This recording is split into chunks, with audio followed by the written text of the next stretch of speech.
Before we proceed, please note that this video is edited by AI, but all the content is manually researched by our team and it's not AI generated.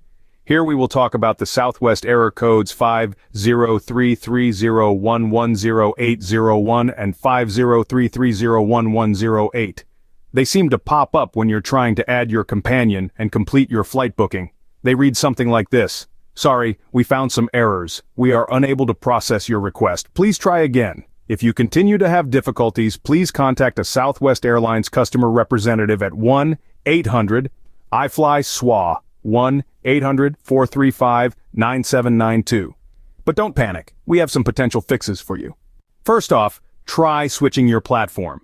These error codes often appear when Southwest is running a promotion that attracts high traffic to their system.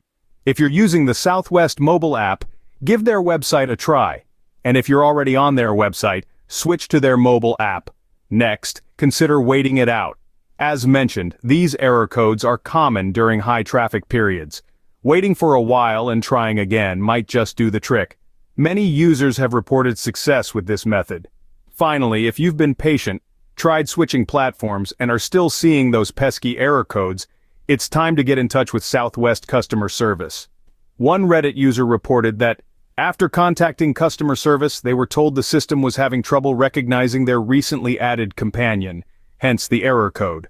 To recap, when faced with Southwest error codes 50330110801 or 503301108, try these 3 steps: switch your platform, wait and try again, or contact Southwest customer service.